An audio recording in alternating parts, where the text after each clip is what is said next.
Барлықтарыңызды несімен тартып отыр дейтін болсаңдар, бірден жауап беріп кетейін.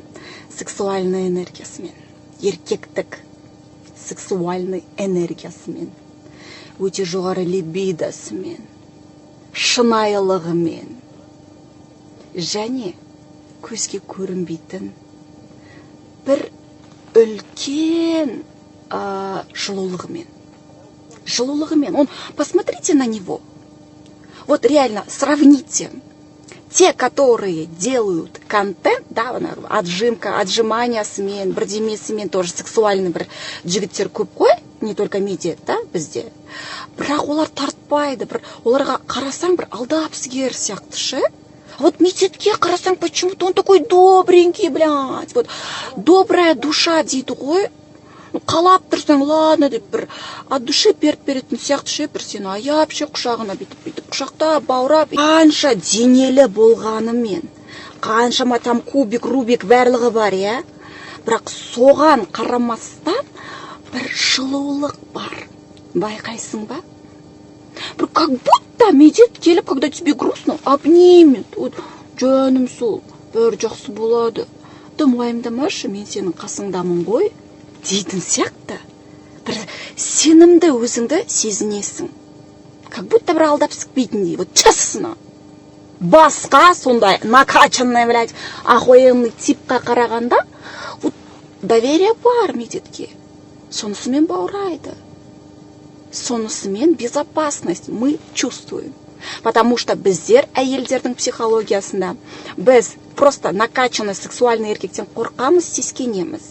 А если он накачанный, еще добрый, біз оған сенеміз. Как будто бізді қорғайды, аялайды, и сенім ғасырлар бойы зерттеліп тастаған психологияға тоқтайықшы, әйелдердің психологиясына. Біз неліктен ер азаматымыздың жауырыны қақпақтай болғанын қалаймыз. Және оның добрый, шынайы болғанын қалаймыз. Өйткені ер азаматтарымыз дейінші бізді қорғап сырттая кезінде мамонтты өлтіріп, оның терісімен етін алып келіп, үйінде отырған әйелдеріне забота жасаған, я. Ал біздер сол етті әдемілеп турап, ыстық, дәмді тамақ және төсек беретін боламыз, рахмет ретінде. Және де ол мускулинный болу керек бізге ер азаматтың обязательно, чтобы бізді қорғайтындай.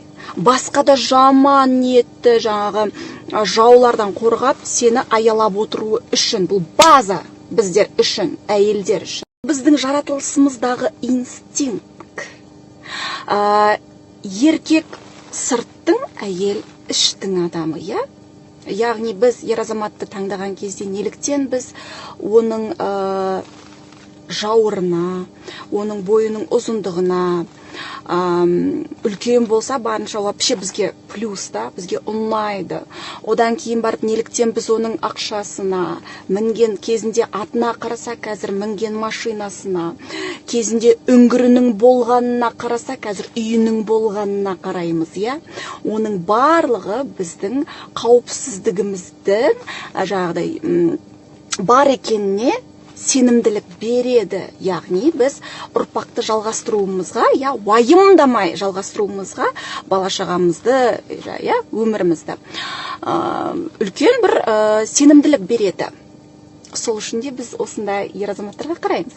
Түсініп келе жатырсың ба, жаным? Біз ер азаматтардың дене бітіміне, ақшасына, заботасына больше мән беретін болсақ, я, чтобы біз безопасно себя чувствовали. Ал еркектер бірінші әйелдерді, әйелдікке таңдаған кезде түр әлпетіне, фигурасына и женская сексуальная энергиясына қарайды. Вот животный инстинкт, база олар үшін. Сол үшін ер азаматтар айтпай қойсын, почему әйелдер, почему жас қыздар меркантильные біздің ақшамызға қарайды деп. Так извините, сендер де біздің түрімізге қарап баға беріп аласыңдар. Сұлуын, я, барынша. Барынша жағды қызуын, лапылдап тұрған отын аласыңдар. Өйткені сендерге ұрпақтарының жалғасына осы әйел жалғастырып береді деген сенімділік керек. Сол сияқты бізге де сенімділік керек сендерде. апа отыр медетші деп қаңқылдамай келе жатырмыз ғой, ақырындап асықпай, бірден тақ етсем сен түсінбейсің. Сол үшін ақырындап өйстіп психологияны саған түсінікті тілмен жеткізіп, разборымды мен бастау керекпін. Вот, түсінікті. Енді ер азаматтар денесіне инстинктивно мән береді, өйткені біздерге, әйелдер қауымына, қыздарға денесі бар, успешный, қалталы, өмірде бір жетістікке жеткен ер азамат ұнайды. Еркек ақылды болса, оны түсінеді. Әйелдерге қалай ұнау керектігін. И вот бізде медет жақсылап түсініп алды. Денесіне мән беріп, және өзінің жұмысына мән беріп. Қазір әдемі бір күшті популярностьта тұр. Адамдар көреді, жақсы көреді, аңсайды, іздейді, қалайды. Бірақ қарапайым отбасында дүниеге келген Медетжан не всегда таким был. Мұндай амбалдай, успешный, там, я не знаю, қыздардың аузынан суын, не только аузынан, басқа жерінен суын ағызатындай. Қарап шықтым, зерттедім, апарық, көзім өлдіреген, өмірге деген бешеный желаниясымен жігіт болды. Бірақ бір кезеңдері, білмеймін, жасы қаншада, 16-да, возможно, 17 жасында бір переломный моменттің болғаны көрініп тұр бұл жігітте. Потому что он не всегда таким был. Және переломный моменттің болуына, возможно, үлкен ыстық махаббат себепші болды. Возможно, мен точно айта алмаймын. Медетжан қатты ғашық болды. Сол ғашық болған қызы жүрегін, возможно, жаралады. И примерно, да. Я был самым неуверенным мальчиком, который просто потерялся по городу и ходил. Я также жил у жиздухи, у сестры, и мне было вообще в первом курсе некомфортно. Я вот так сижу, вот так сплю в 9, иду спать в 9. Мүмкін сол ғашық болып қалған кезде, Медетжан сол бір қызға, мүмкін бетін қайтарған шығар. Мүмкін жүрмей просто бетін қайтарған шығар. Сен недостаточно хорош, мен саған сенбеймін, либо сен маған ұнамайсың, сен сондай арықсың, сен сондай сүйкімсізсің деп айтты. Айтпаса да мүмкін сондай жаңағыдай пачка жігітпен қол ұстасып кетіп қалды. Медетпен дос болып жүріп, потому что он же добренький, он хороший, ол жақсы жігіт, мен сендерге айтайын. Это вот сендер адам танымағаннан кейін қорқасыңдар, потому что он такой сексуальный, горячий, идеальный. Қыздардың көбісі қорқады. Блин, он слишком хорош деп ше, бабник сияқты, жүргіш сияқты деп. Девочки, жақсылап зерттейік ер азаматты. Сол кезде түсінесің. Вот, он добрый. Шынымен жақсы жігіт. Шыны өте жақсы болғандықтан өмірден көп таяқ жегені көрініп тұр да. Біз солай өсеміз. Ана адамға сенеміз, мынаған сенеміз. Сенген адамдарымыз басымызға тышып, немесе сенімімізді ақтамай кеткен кезде, біздер мен саған әлі көрсетемін дейміз. Возможно, шынымен де солай айтты. Мен саған көрсетемін, әлі дәлелдеймін. Сен әлі мені аңсайтын боласың. Бекер сен осылай жасадың дегендей бір сондай шақпен резко аяғынан тұрып өсуіне бір себеп болған сияқты да. Өйткені еркектерде олардың өсуіне көбіне әйелдер мотивация болады. Вот любой еркектің успешный болуына, накачанный болуына, там альфа-самец болуына әйел себепші болады. Әйелдер жалғыз сол еркекке ұнағымыз келсе, еркектер өте көп әйелге ұнағысы келеді. Любой еркектен сұрасаң, ол саған шындығын айтпайды, бірақ на самом деле любой еркек үйленіп бір ғана әйелмен өмір бақи күнін өткізгісі келмейді. Еркек өмір сүргісі келеді, андай күшті крутой тачкаға мініп алып, неше түрлі әр түнде әр түрлі әйелді көргісі келеді. Сол оған мотивация, чтобы алдыға жылжып, бәрін жырту үшін. Да любой, певец, да, Западты алайықшы, мысалы, күшті машина 50 центтің өзі, любой клипында толған қатындар көттермен деп ше, кэнди шап, мэнди шап деп ше, толған қатындар мықты тачка, шетелде ішіп жеп, қиу деп неше түрлі қатын беріп, я. Ты думаешь, бұл ауадан келген фантазия ма? Любой ер азаматтың фантазиясы, арманы, қиялы осы. Әр түнде әр түрлі қызды көру, әр түрлі позада, ақша көп болса, машина болса, вот қыздарға ұнау үшін барлығын жасайды. Негізі еркектер. И тачка там, и успех, потому что бізге безопасность керек қой. Олар ер азамат түсінетін болса, әйелге безопасность керек екен. Ол и машина, и тачка, үй алып, и бизнесін жоғарлатып, со мной безопасно дейді да. Өйткені велосипедпен келген еркекке біз бермейміз. Мерспен келген еркекке береміз. А ол еркек оны біледі. Сол үшін де тез жетістікке тырысуға, тез жетістікке жетуге еркектік энергиясына, сексуальностьна, либидосына, тестостеронына тоқтап кетейік. Шынымен де менде сондай, блядь, пожар ма? Шынымен де мені дауылтыра бүйтіп тоқтамай пере ала ма деген сұрақтарым толып тұр ғой. Енді соны айтуға ұялып отырсыңдар. Біреулер ұялмай да прямой айта береді. Негізінде до такой степени адам өтірік айта алмайды. Өтірік видео жасаса да, ол видео арқылы ол сезіліп тұрады. Ода сол бір сексуальная энергия бар ма, жоқ па дегендей.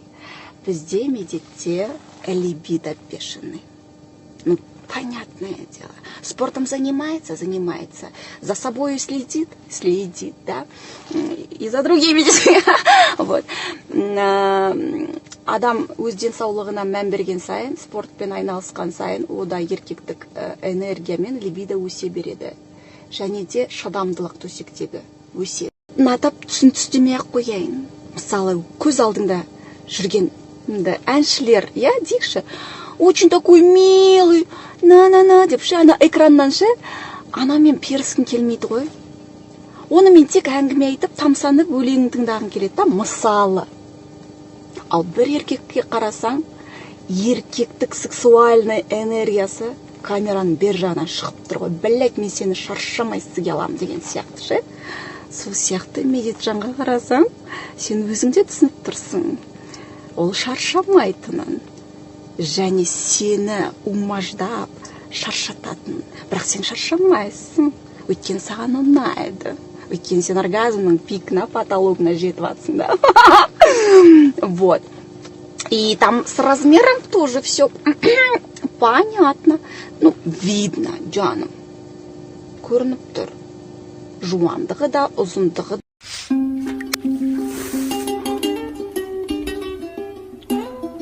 Төсектегі разнообразиясына кішкене разбор жасап тастайық.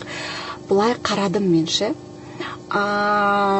Біздің менталитетке сай жігіт екен да, кішкене қатты ашық развратный нәрселерге қатты қызықпайтыны көрініп тұр. Өзінің бір любимый позалары, любимый істей алатын бір төсектегі фишкалары бар да, бірақ бәрін жаңағыдай развратно көре бермейді. Көрініп тұр. Жаңағыдай ше, қатты кетіп. Өйткені бәрін аккуратно, грамотно, красиво видеодағы движенияларынан мен көріп тұрмын.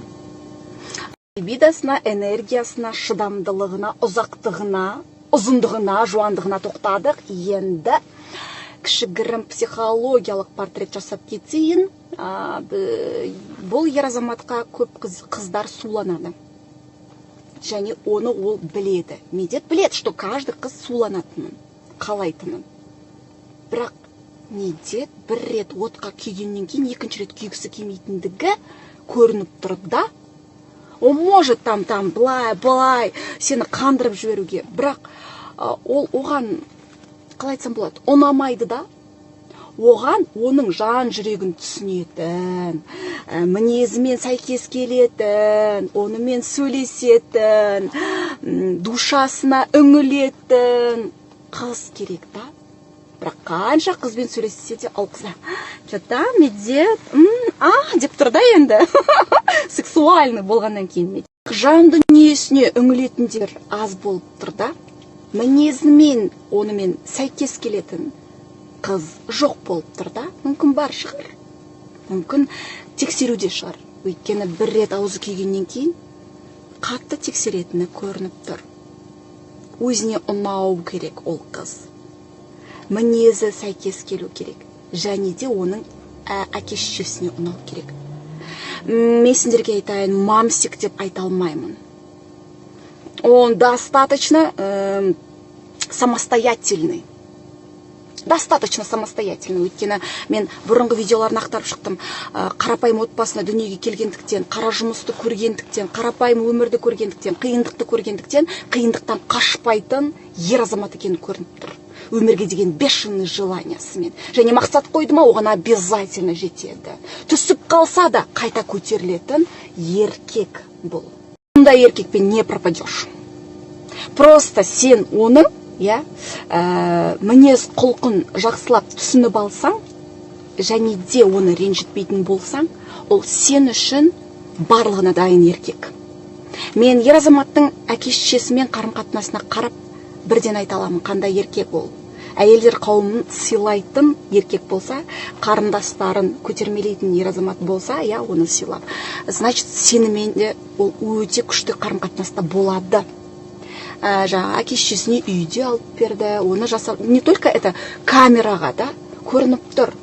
Өз күнін өзі көріп, тамақты да жасап үйренген, бөлекте өмір сүріп үйренген, өзі ешкімнің көмегінсіз көтеріліп білетін еркек, это вышка. Және өте үлкен жұмсақ жүрегі бар. Просто ол мынандай видпен көрсетпейді да, потому что это защитная реакция у него. Өте үлкен и қалың защитная реакция, өйткені ол өте сезімтал жігіт.